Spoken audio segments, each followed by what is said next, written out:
Hello everyone, my name's Rhiannon from Blue Dog Board Games and welcome back to another solely monthly vlog video for the month of June where I go through all the games that I've been playing, mostly solo but otherwise multiplayer. I'll just mention them so you can see what I've been playing in the month. I have been carrying on my challenge to play a game every single day of the year so far, and I am happy to say that this month was no different to the last. I managed to play a game every single day. It was also my birthday in June, so of course the only thing that I asked for were board games, and I'm happy to say that my family and friends bought me a few board games, and I'm happy to mention two of them with you today. I haven't managed to play that many of the new ones yet. I want to actually give each one like a really good thorough play before it goes on the shelf again for a little while, so I'm trying to concentrate on one game at a time really, but otherwise you'll be seeing a few new games come out over the next couple of months as well. Also, my husband got me this birthday card. He supports my board game addiction, so you know, I'm taking that as a bit of permission to continue to expand my collection a little bit and adventure into more board games, which is very exciting. So as I mentioned in the last month's video, Frosthaven was coming out again onto the table. So predominantly my gaming time this month was actually two-player Frosthaven campaign. We did actually play that an awful lot most days of the month. So I have maybe a fewer solo games to mention this month than I may otherwise. Frosthaven is now back away on the shelf just for a short while, so I can get some more solo plays in this next coming month. But for June, I played for 54 hours. That is 50 different plays, and that was every single day. 11% of my own collection was played this period, so that's quite exciting. And actually, I played more two-player than I did solo this month by over halfway. I would say that's about 60%. So without further ado, let's get into the list. So of course, as I said, Frosthaven was on the table. So I played Frosthaven for 34 hours. That's over 25 different plays, and absolutely all of those were multiplayer. So I will not talk any more about that. 3 of the characters that we're playing at the moment, we're actually multi-handing it now. We're playing 2 characters each. Both of mine are at level 5, one of them's at level 6 actually, and one of my husband's characters is just about to turn level 5. So next time it comes out on the table, I think I will play through all of the solo scenarios for those characters as well. So I may mention Frosthaven again in the future, just to sort of see how I feel about the solo mode at that point in time. So the next game on my list is a game that I've played 5 times over 5 hours. It's pretty much a solo experience. I believe you can play it 2-player, but I haven't really heard people talk about it from a 2-player perspective. In fact, I haven't really heard people talk about it at all, and I don't really know why, because I'm having a lot of fun with it. This is one that was bought for me very kindly by my parents for my birthday, and this one is Paperback Adventures with the Damsel expansion. Now, unfortunately, it seems like board games are doing this thing at the moment. It started with Final Girl, and now Paperback Adventures is doing it. Basically, you cannot play Paperback Adventures with this core box alone. You have to buy at least one of the expansions, and there's 3 different characters that you can choose from. Damsel is the one I have. You've also got 2 others. And unfortunately, that does mean you have to buy both in order to play the game. You cannot just play with the core box alone. Now, initially that really put me off the game because these boxes aren't particularly cheap. They are about, I've seen them for about 25. I believe you can get them for very slightly cheaper. So ultimately you're looking between 40 to 50 pounds for this game. And I'll go into my thoughts about the game in a minute. I'm really enjoying it, but I'm not sure what I think about the price point of it. It is high, and you know, when you look at the actual size of the box, it's just cards. There's nothing like big and grandiose or miniatures or anything coming out in the game. So from that perspective, it is a pricier game. But I will talk about the gameplay and as to why I think it may be worth it. It's definitely a game that fits into the gift category. So, you know, they always say a really good gift is something that you wouldn't necessarily buy yourself, but you'd still really enjoy and you really want. And this is absolute perfect example. It's just above the price point that I think it may be worth, but I'm having a well of a time, so I'm having a really good time with it. So Paperback Adventures is basically a word game.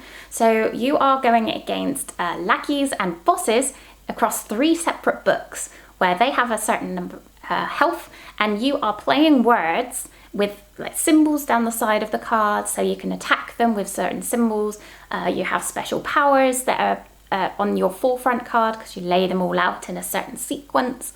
You have defense that you can put in play against their attacks, and you also have energy and that you need to accumulate in order to activate special powers. You also have 2 extra things, so you have boons that you can put on yourself. The enemies may also gain boons, and they may activate certain special abilities with items that you have. And finally, you have hexes that you can cast. You may gain hexes yourself as well, and some characters like the damsel can use hexes that she puts on enemies to do damage to them. And so you are basically going back and forth between your turn and their turn until one of you depletes their health. If you deplete their health, you then go with the Blackie's health, you then go into the boss. And once you've completed book 1, you then proceed to book 2 and book 3. And once you've completed book 3, you have won the game. So the cards are quite clever, so each card has a letter on it, and you can either splay them, when you make a word, you can splay them to the right or to the left. Now, splaying them just basically means you put them all in a pile so you can see what symbols are available to you. And on the right-hand side, it tends to be attack symbols and energy symbols, whereas if you splay them with the left symbols showing, it tends to be defensive. You can also get energy from that way, and sometimes you may have attacks, but they tend to come in with like more powerful cards or upgraded cards. So that's what I really like about this game. It's a very, very clever use of cards, and you are constantly sort of battling back and forth. Like, I really want to make this word. This is a really good word. It's got, I'm using up my entire hand size, so I'm getting lots of symbols out there. Each letter also has a special power. So depending on whether you splay it left or right, the card that's on top, it could be the first or the last letter of the word, you activate that special power as well. So it could be, for example, you deal an extra 5 damage, you gain an extra few energy, etc., etc. I think this game is so clever, and I'm really actually surprised that there's not more letter games out there. I grew up really enjoying Scrabble. Scrabble was one of the games that I could actually play with my mum. She really enjoyed it. And so it seems like there's a big void in the board gaming hobby for word games. You don't really see them out and about. You never hear people talking about Scrabble, even though I personally feel like it's actually quite a good game still, and I would play it now. So I was quite excited to get a word game back out, and I was really, really, really surprised with how well this one plays. It's really a lot of fun. I absolutely love the aesthetic of this game, so it really feels like you are in like a fictional adventure. So all of the bosses and the enemies that you're encountering have like powers that they're doing, and they have like a little flavor text by them. So for example, there's a pesky suitor that you are going up against, so which I thought was great against the damsel. So he's obviously trying to woo her and she's not interested at all. And some of the comments on the cards are things like, I can't quite remember, but it's something like a disastrous flirt or something like that, and he does a certain action after that. The flavor text is really, really thematic, and it really brings the story to life, and you do feel like you are living like a fictional novel, and it's really, really thematic. I am really surprised that people aren't talking about this one more ultimately, because this is a fantastic solo experience. It really lends itself to solo play, and I cannot wait to play this one more. So going back to the price point of this one a little bit, as I said, this can range between like £40 to £50 just for these 2, and then there's 2 other expansions that you can get with the extra characters. Now, on one hand, I do feel like that's a lot of money for 2 small box games. Well, one small box game that you have to buy 2 boxes for. However, the amount of content in this is actually very impressive.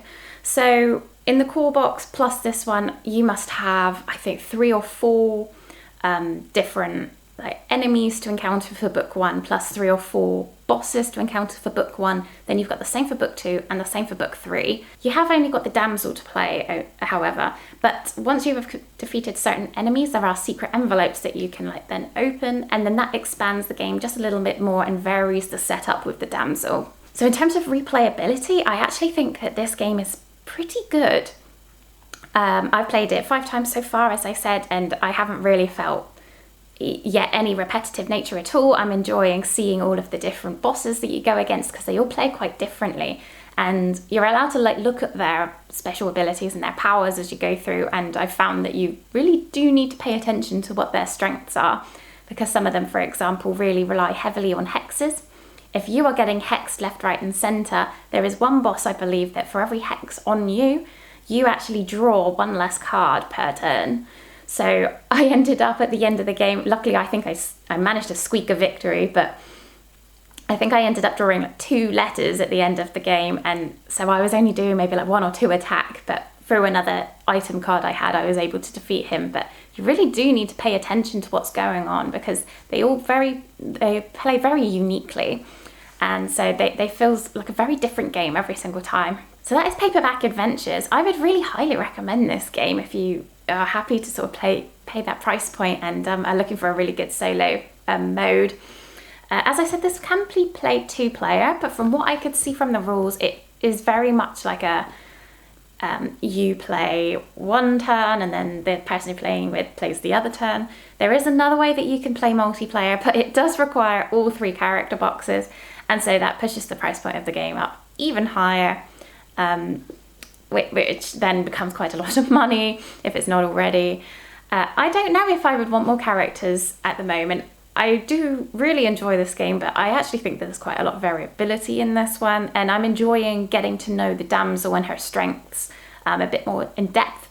So I'm not sure that I would want to add more variability into it yet, but I'm just settling into it. So that is Paperback Adventures. Absolutely fantastic game, and I'm really excited to add this one to my collection. The next game on my list is a game that I have played 3 times over 4 hours. One of those games were multiplayer with my husband. The other 2 were solo plays. This is another new to me game. It was something I pre-ordered a few months ago and arrived this month. And this game is Earth. Absolutely stunning box art. Is it not just one of the most beautiful places you have ever seen? So Earth is a tableau builder. You've probably seen it. It's one that's been hyped up left, right, and center because of some of the comments from the Dice Tower. It is a game where you are trying to build a tableau of plant cards and ecosystem cards and terrain cards in a 4x4 grid. And every time you do an action, there's only 4 actions you can do on your turn. You either are planting cards into your tableau, you are either gaining some soil, which is like a currency in the game. You may be getting some sprouts, which are little growths that you can put on some of your cards, your plant cards, or you may be just gaining more cards into your hand. One of the biggest selling points of this game that I've heard people talk about lots is that even when you are doing your action on your turn, the other person is also doing something. So what happens is you take your action, and then your opponent or the people you are playing against also take a very similar action, but to a lesser extent. So for example, you may be drawing 4 cards, but they're only drawing 1. This ultimately means that there is very little downtime in this game, which is one of the biggest selling points. So as I said, I've only played this one twice solo. This one hasn't hit me in quite the way that I thought it would. I mean, earthy type nature games are really my jam. I absolutely love nature and animals and the environment and things like that. So I thought that this sort of game, which is also very beautiful, would really, really pop to me, really make me very excited. Now, I'm not saying that I disliked it, because I didn't at all. I think I felt the restriction of the cards a little bit more in this one as compared to a game like Ark Nova. I know one of the complaints of Ark Nova is that you can feel quite restricted from the cards that come out, so you're looking for like apes or primates or something like that, and they're not coming out, so you're quite restricted in your strategy. I don't necessarily feel that too much with Ark Nova. I don't really know why, but I did feel that with this one a little bit more. For example, you've also got scoring cards that you need to be aware of. So for example, there may be some cards which want you to gain lots of mushrooms in your tableau, but if mushrooms aren't coming out, or you haven't got your cards in your tableau which are allowing you to draw more cards, then that can make it really challenging to sort of get anywhere in the game. The AI does run incredibly smoothly. It's very, very simple to run. You're just drawing a card. You're doing an action first, which is like a lesser extent action to what they're doing, but then they're going to do something which may be putting cards in their compost, or they also gain sprouts and growths and canopies, etc.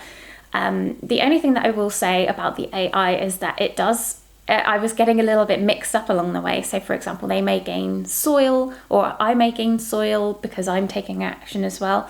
And then sometimes they react according to how much you've gained on that turn. And I was just a bit all over the place. I was gaining this from this side, and then I didn't keep it separate enough by the time I then was evaluating their turn to be like, oh, how much soil did I take? And I needed to recount it, and it got a little bit complicated. But once you get used to the fact that you do need to keep your stuff separate just for a minute until they've resolved their turn, then you can go back to doing what you want to do. As long as you keep things separate and you get into the flow of it, it does run very smoothly. This is a game that I definitely want to play a lot more because I think it will grow on me, literally. But the solo mode just didn't hit me in quite the way that I thought it would. I did enjoy it. What did take me back a little bit was how long-winded the scoring was. So basically, this is a very positive game.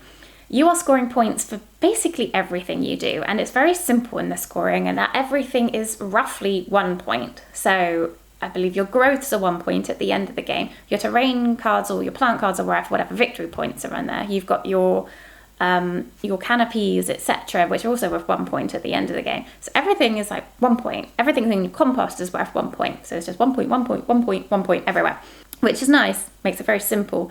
But at the end of the game, you are scoring in the hundreds, multi-hundreds. And so it took me about 10 to 15 minutes to actually score a solo game at the end. And that just took me out of the experience. I was like, I've had enough by now.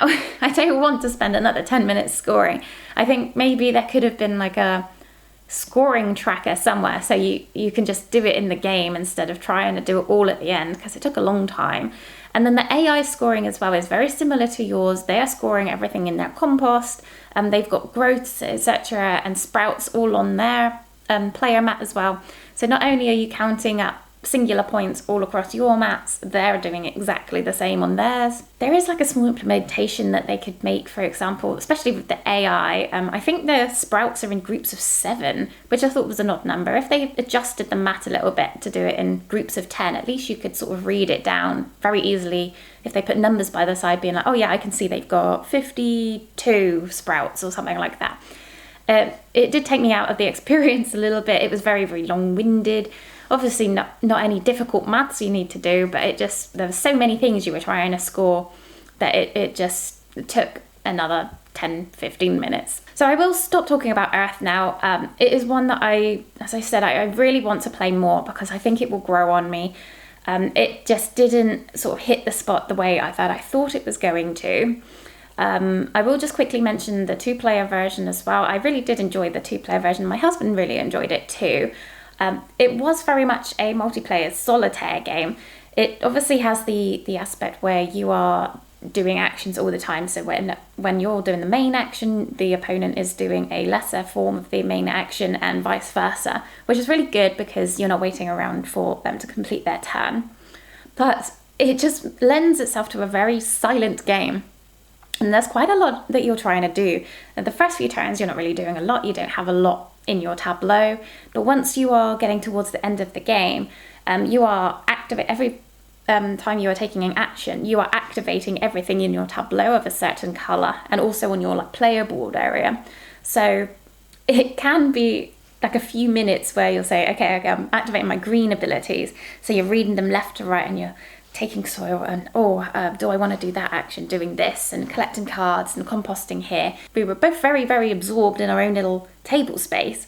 There was not really any sort of table talk or interaction, and I don't really mean game interaction because multiplayer solitaire is absolutely fine by me, but there was just not any talking at all because we were both very, very involved in what we were doing, and we didn't even have enough brain space to be able to just have a chat in the middle of the game. So yes, I think I do need to play this one a lot more, multiplayer as well, just to sort of see how I feel about it ultimately. I know a few people have had a few problems production-wise. I don't think it's anything that bad. Some of the cards have colour misprints on them, so some of the green cards are a bit more green than others, but ultimately it doesn't really matter. There's so many cards out and about that, and you're not even looking at the colour. At the end of the day, you're looking at the ability colour, which is all consistent from what I can see, and the artwork. So it's just like a little banner at the top on the green cards. It's a little bit misprinted.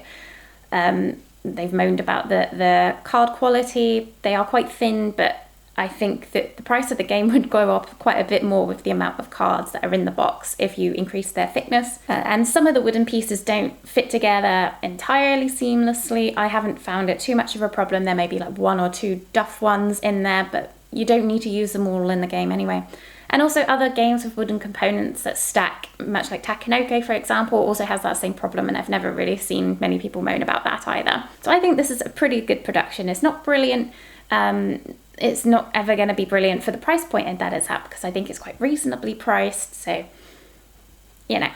So the next game on my list is a print and play game. Now I do need to say that this one was very kindly gifted to me. However, it will not impact my opinion on the game. I'm free to give my opinion as I feel it.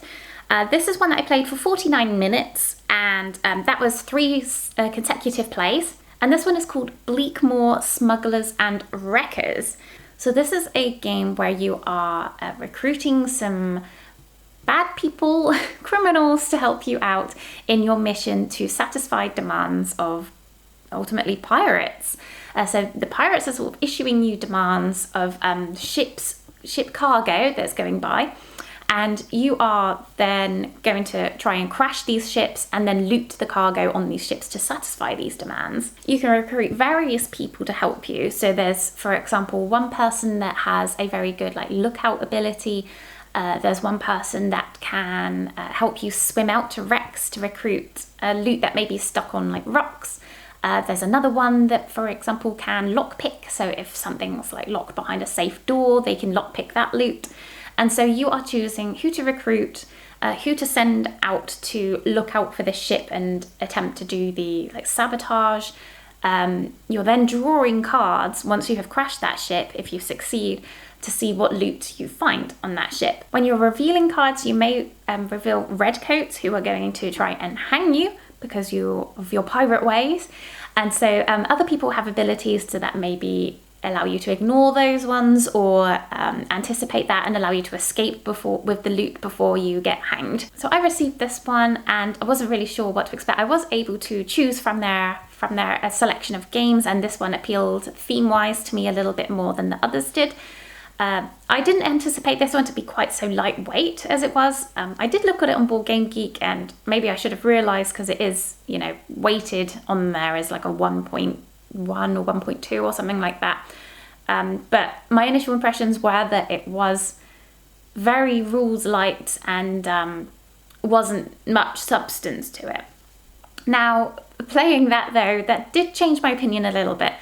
The first time I played it, I had, I think, a fluke where I had a near perfect game. I crashed all the ships perfectly. I didn't get any sort of red coats that were coming out to annoy me. I managed to collect all of the loot to satisfy all of the demands, and I finished the game feeling a little bit confused. I had to then look up a rules video because I must be doing something wrong. How have I played it so well? I then played it again with some of the difficulty adjustments as recommended by the rule set, and that completely overturned my initial impression of the game.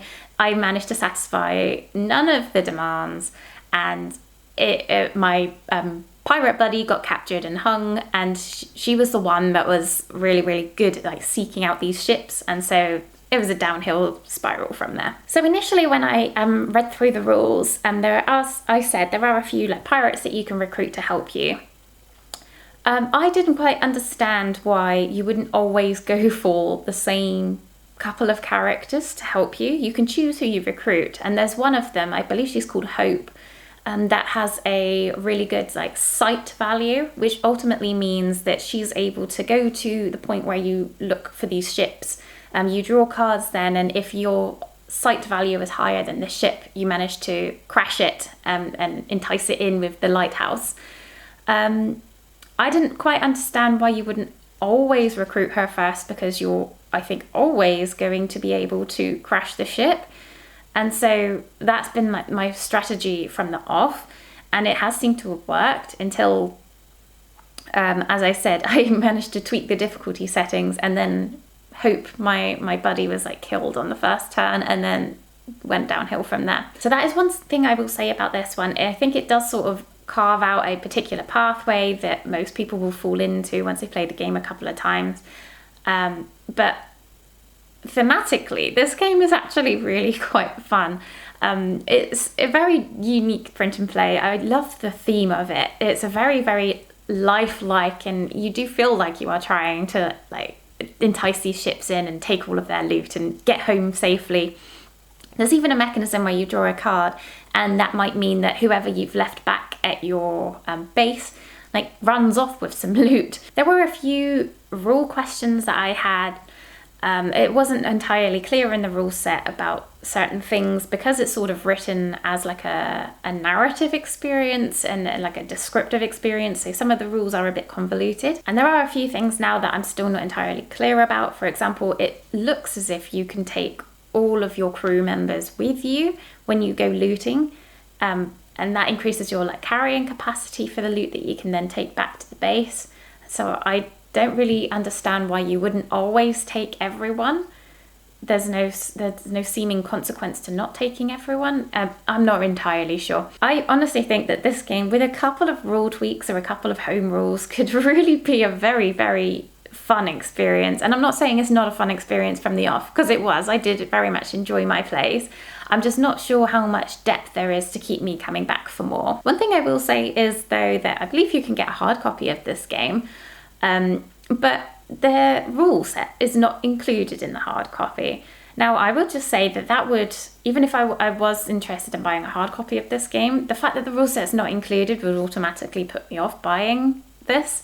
I am not someone that enjoys reading rule books online in the slightest, to the point where I will basically refuse to do that. For all of my printed plays, I print off the rule sets because I just cannot. I lose interest within about 30 seconds, even if it's a game that I'm entirely interested in. Also, my Kickstarters as well, they release rule books so you can get an understanding of if you're going to enjoy the game. I cannot read them. I lose interest in 2 minutes. So that's just one thing that I thought was a bit weird. For a print and play, obviously, it's different because you're going to need to print off all of your components anyway. So you just print the rules as well. But for a hard copy of the game to not include the rules, it's just bizarre. So that was Bleak Moor, Smugglers and Wreckers. A very, very simple print and play game, but it does have a lot of theme that I did very much enjoy. The next game on my list is a game that you will probably, if you are in the solo community, will have heard many, many people recommend and talk about, because it is one of the smaller box games that everyone talks about from a solo perspective because it's solo only. And this is Friday. I played Friday twice because I lost the first one and it only took me about 10 minutes to play. So I played it for 39 minutes in total. This is a game where you are trying to gain cards. It's a deck building game, so you're trying to gain cards into your hand that are of higher strength, streamline your deck by losing to certain events, to get rid of your minuses, minus ones, or your zeros out of your hand, to then slowly build up your deck to become stronger and stronger with more powers, to ultimately defeat pirates that you find. You go through 3 different phases. So you've got a traffic light system. So you've got a green, orange, and a red phase. In your green phase, you have a certain value that you have to beat. So you are drawing events. So it might be things like you explore the island, or you meet some cannibals on the island, and you have to choose between 2 of them, which ones you want to face. And it has a difficulty value. So it may have, in the green section, if you're in the green part of the game, it may only have a difficulty of 2. You then have a number of cards that you can draw from your deck for free. And in the lower sort of difficulty ones, you're drawing less cards. So for example, if it's got difficulty 2, you may only be allowed to draw 1 card for free. You draw the card, and if you have beat that difficulty value, you have won that, or you have beat that sort of event. You can flip it upside down, and that allows you to put it in your deck and use that ability for when you draw it next. If you fail, however, you are able to start to streamline your deck and remove cards from your deck. So for example, if you've lost by 2 points, you are able to get rid of 2 cards, up to 2 cards from your deck that you have played on the table. So that's a really good way of like streamlining and getting rid of some really rubbish cards from your deck. And so over the game, you are just building and building. You are trying to streamline as much as possible and really get those cards with special powers, which may allow you to manipulate the deck in certain ways. It's a very clever little game. It is a very difficult game. There's a lot of the time that you may get through the green section quite easily. You may get halfway through the orange section and then the difficulty just goes up and up and up and up. So a lot of the times you are sort of playing it for maybe 10-15 minutes and then losing. So that is one aspect. It's very quick to set up, but you may find that you're actually not meeting the pirates at the end of the game as often as you may think you will. Saying that, however, this game really does have a strategy to it. And once you start to lean into that strategy and understand how to sort of manipulate that strategy, it becomes a lot easier from that point onwards.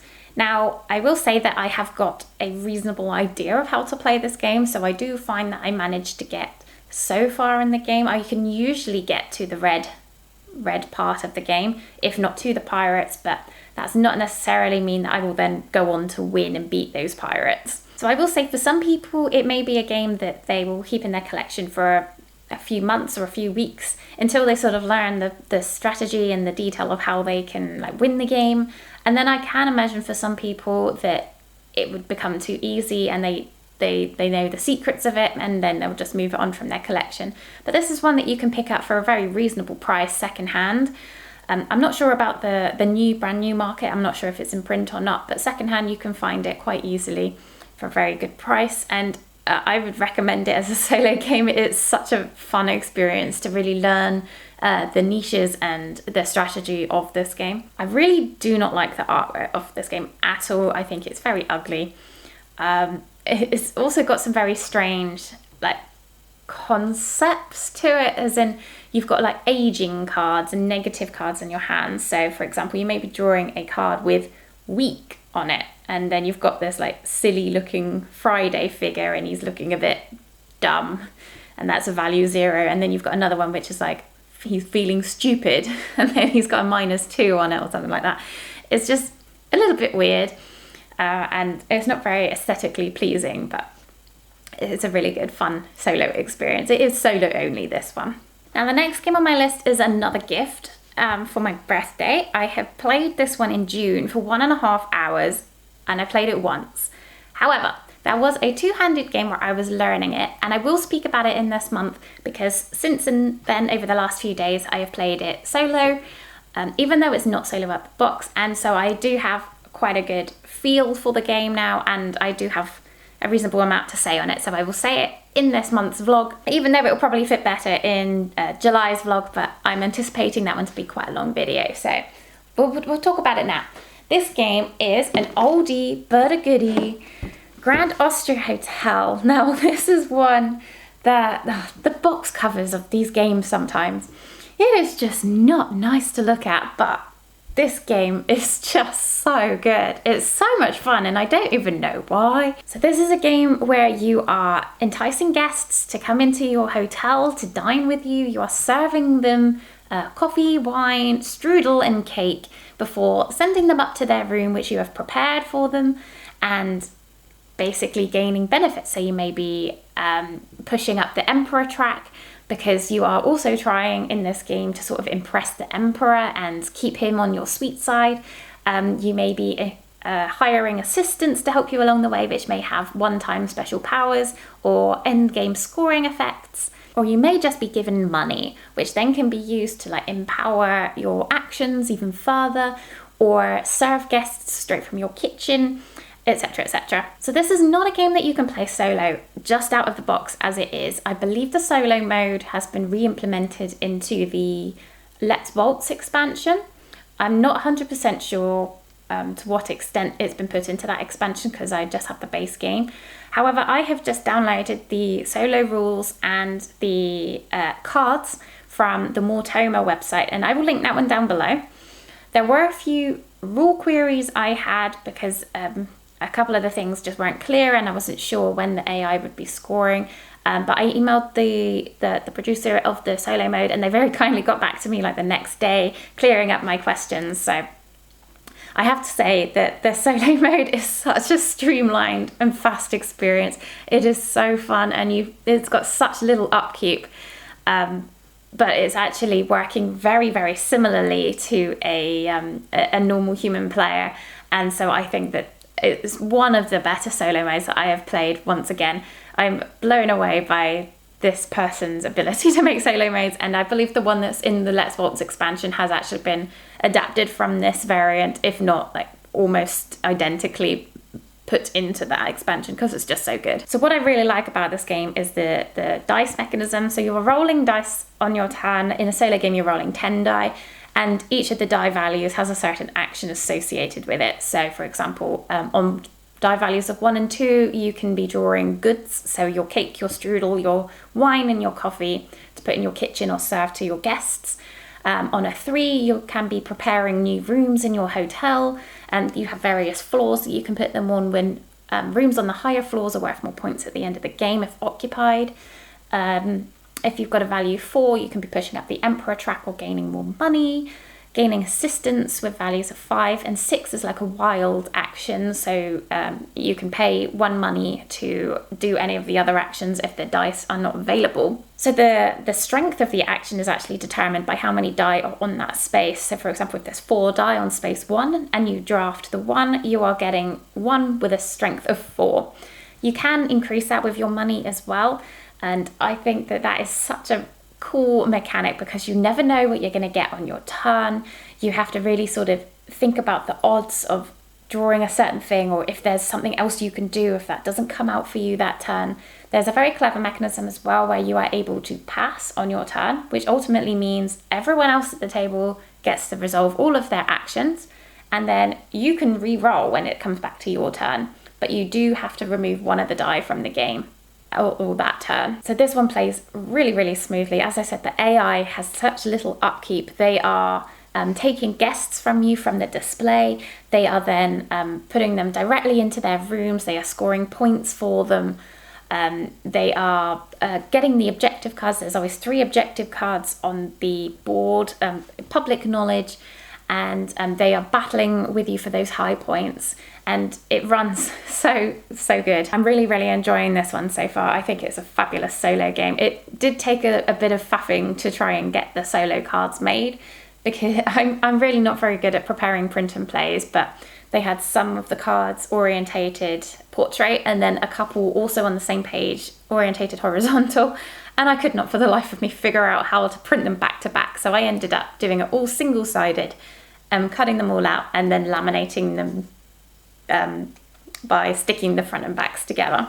So it did take a long time to put together, but I think it was worth it. It was a really fun, really great experience. What I really love about this one as well is the pacing of the game. So at the end of the game, if you've got any guests that have not been put to bed basically in your hotel, if they are still sat at the table and have not had their rooms made up for them, you do -5 points at the end of the game for each one. And I think in all of my games so far, bar one, I have got too excited and tried to just do too much on my turn, and I end up minusing points from me. And it's such towards the last and the second to last round, you're really feeling that burn. You are so desperate to squeeze out the extra 5-10 points that you may get for satisfying that one extra customer's order. It's quite a lot of points you actually get for each customer, because if you also put them in the top level of the hotel, you're getting 4 points for them for each occupied room, as well as any victory points on them. And there's lots of bonuses that can kick off for each other. So if you satisfy one person's order, they may give you money, which then may allow you on your next die roll to draft that die with a higher value, which may allow you to then serve somebody else, and then they're happy. And this one is just so much fun, and it feels quite different to a lot of other Euro games. I'm not entirely sure why yet. I think I need to play it a bit more to understand why, but I can just say at the moment that I'm very much enjoying this experience. For such an old game, nobody tends to talk about it anymore. I don't know why though, because it's one of my favourite games that I've played for a long time. Such good fun. So that's Grand Austria Hotel. So I'll do a very brief mention of some other games I won't talk about this month because I've either talked about them before or I have playthroughs of them where I go into my thoughts on them in a lot more detail. That is Nussfjord. I've played that 4 times this month for 2 hours. I also played that with multiplayer as well. I'm so impressed by Nussfjord. At the beginning I was a bit hit and miss for me. It was okay, but it just didn't ramp up enough for me, or so I thought. But actually, I think this one may be one of the Uwe Rosenberg games that comes out on the table a lot more than any other. It's so fast and there's a lot of variability, so I'm having a lot of fun with that one. The next game on my list is Genotype. I've played that one once for an hour. I've spoken about that one an awful lot as well on my last videos. I will do a playthrough of that one at some point. Love Genotype. At the Gates of Loyang is my most recent playthrough. I played that one once, took about an hour between all the faffing around. A brilliant solo Uwe game as well. And also played Three Sisters as well, the roll and write game. I have done a playthrough of that one, which I'll link down below. Has been only played once, 45 minutes. So the next game on my list that I haven't spoken about on the channel before is Rages of the North Sea. I have played this one once for a total of 49 minutes. Now this is one that I played in a board game cafe a few years ago, and I was really overwhelmed by the metal coins that it came with. I didn't expect in a retail edition of the game to have metal coins, and it was one of the first games that I played with metal coins, and I was very excited. Also, you do see the player mat that you can buy. It's not in the retail copy, but the board and the mat that you can get alongside it, gosh, the colours are so rich and so vibrant. This game just looks stunning on the table, so it's one that I had my eye on because visually it looks very pleasing. So this is a game where you are building up your Viking crew to get stronger and stronger with their weapon strength, and are then going out pillaging various harbours and towns and villages to try and gain loot, basically. So you're gaining gold, which may be worth points at the end of the game or allow you to go looting at these higher value places. You may get some like steel and metal to help you improve your armour and your weaponry. You can also gain cattle. These can be used to like satisfy your chief back at your like camp area, or you can trade them in for provisions which you need to go looting out and about. Or you can run into Valkyrie, which means that you have to kill off one of your Viking crew members.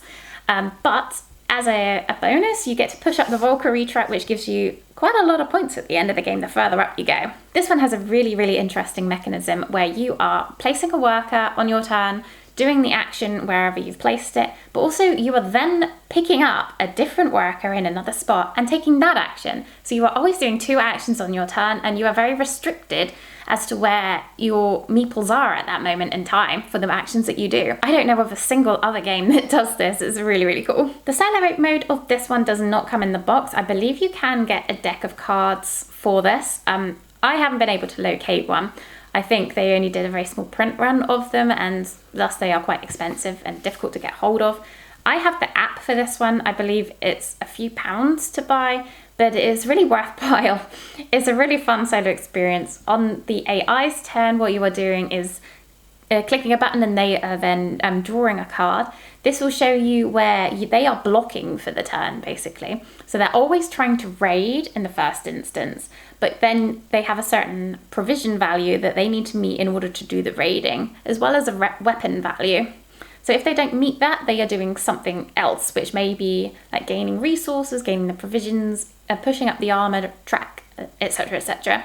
So they are getting in your way, they are taking things from you, they are going out and looting, and being a pain in the backside, basically. What I really like in this game is the pacing of the AI.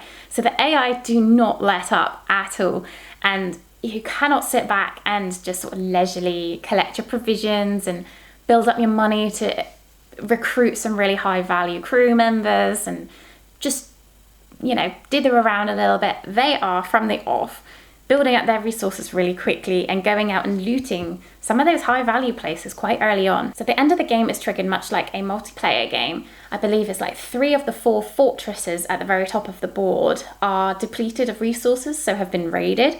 And so you cannot afford to sort of sit back and let them take lead. They are going out for those fortresses as soon as they possibly can. And so they are always pushing the game that much further forward, whether you are keeping up with them or not. And I actually find it quite a challenging experience. I replayed this one, I haven't played it in a very long time. And I don't even want to go into what my overall score was. I made the mistake of just sitting back and relaxing and trying to build up my money and get some really high value crew members with high strength value. And they were just flying away, like looting left, right and centre and going to these fortresses. And when you raid the fortresses, not only do you get the points, you get all the loot as well. And in my game, there was a lot of gold in those loot areas. So yeah, they were just flying away. But this is a really unique experience with the worker placement. As I said, you are doing 2 actions and placing the meeple and taking one, doing the actions of where those meeples are. The game itself looks amazing on the table. The board is smaller than the playmat, I believe, but the colours just absolutely pop. It's so vibrant and the artwork is really unique as well, and all the Vikings look really cool. So this is Raiders of the North Sea. Really enjoy this as a solo game. I also really enjoy it multiplayer as well. It's a really good experience. So one of the last games I will talk about on my list is a print and play that I saw on a Facebook post actually. I believe it's been entered into the 2023 print and play competition. I'm not sure what category it's been entered in for. Maybe I can have a search for that one. But it's basically like an escape room type game. And this is called the Butterfly Collector. And now this is a deck of cards basically, all numbered. So this one is very much more of a narrative experience rather than a game. You are drawing cards and resolving what it says on it, basically, and spending the time and trying to escape from this area within a certain time period. You've got a tracker for your time, and if you deplete, you basically lose the game. So each card you draw has like an instruction on it, or it may have like a clue piece or an inventory item, and you are just resolving what it says. So it may be like roll a die and then you move down that much time. It may be pick up card number 58 and then you pick up card number 58 and do what it says on there. And there are a few puzzles as well in there. None of the puzzles are particularly complex, but it just is much more of a narrative game. I was really excited to play this one. I really enjoy escape rooms, both in real life and like board game type boxed ones. Really enjoy them. I wouldn't say I'm particularly good at them, but they're a really fun experience anyway. This one was a slight disappointment to me on the basis that I expected a bit more from the puzzles. And some of the rules were very unclear, so I actually ended up drawing the answers to the puzzles without meaning to. I got to the end of the game as well. I did actually win, but I got to the end of the game and realised that I hadn't done an aspect of the game that I was supposed to. Just because I sort of drew it, it was an inventory piece, and I sort of ignored it because I think it said something like, this may be useful later, or you may look at this later.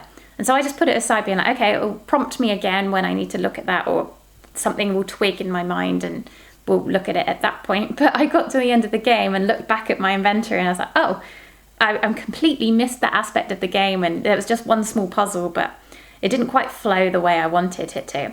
However, as a unique experience, this was really fun and I did enjoy it. As I said, it is very much more of like a little story that you play through, and it was exciting to have that sort of unique experience. It's not one that I would say has replay value, so unless I did wait like a good year or two, I don't think I would play it again. So, you know, it was quite a lot of effort to print it out. There's quite a lot of cards. There are 54 cards, and these have all been laminated and cut. And so that was quite a lot of effort for how long did it take me to play? It was 40 minutes, and I did take my time with it as well. I didn't rush it. You know, it's one that was I think it's a good step into that road and that realm. I would be very excited to see how this grows and these ideas grow, because it's a really cool, unique game to play.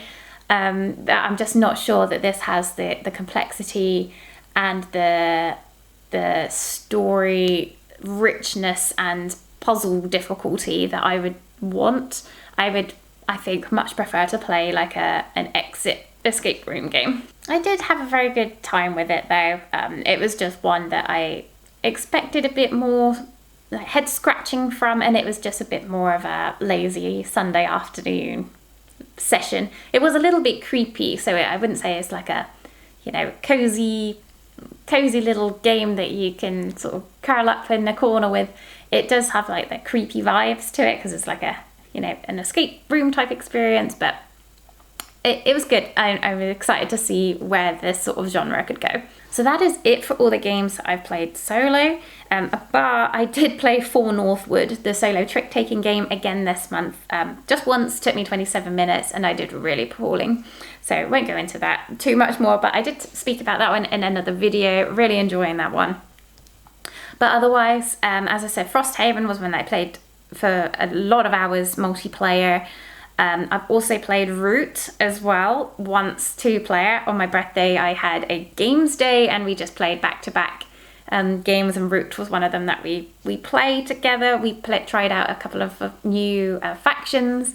I do have the Clockwork expansion for Root, and so that is one that I will play through in depth at some point. I'm not sure I'll do a playthrough of it anytime soon. Maybe I will. I'm not so comfortable with some of the rules. It's just been a while since I played it, so I do really want to just play it back to back quite a few times to get really solid in those rule sets before I would really venture into that territory.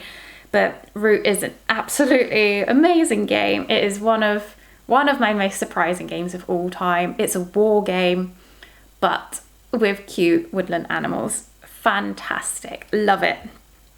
And yeah, I will definitely play it solo in the next few months. It needs to come out again. But other than that, that is all of the games that I played in the month of June. So I hope you enjoyed this blog video of all of the games that I played in June. There weren't quite so many solo games this month, but as I said, it has been my birthday, and so I have been kindly gifted some new games. I am hoping to get them out played very soon, and so next month I should have a few more games that are new to me to discuss as well at that time. I have been considering doing some like top 10 lists, so that may be something that you see on my channel coming up in the next few months. Not sure where that's going to go yet, but we'll see how that unravels. Thank you very much for watching my vlog video today. I hope you enjoyed it, and let me know in the comments what games you have been playing in June and, you know, going into July as well, or what surprises you've had this month. And thank you very much for watching. I will see you on the next video. And if you did like my content, please consider subscribing to my channel. It really helps me out, and you will be let know of any future releases that I do. Otherwise, I will see you on the next video. Bye bye.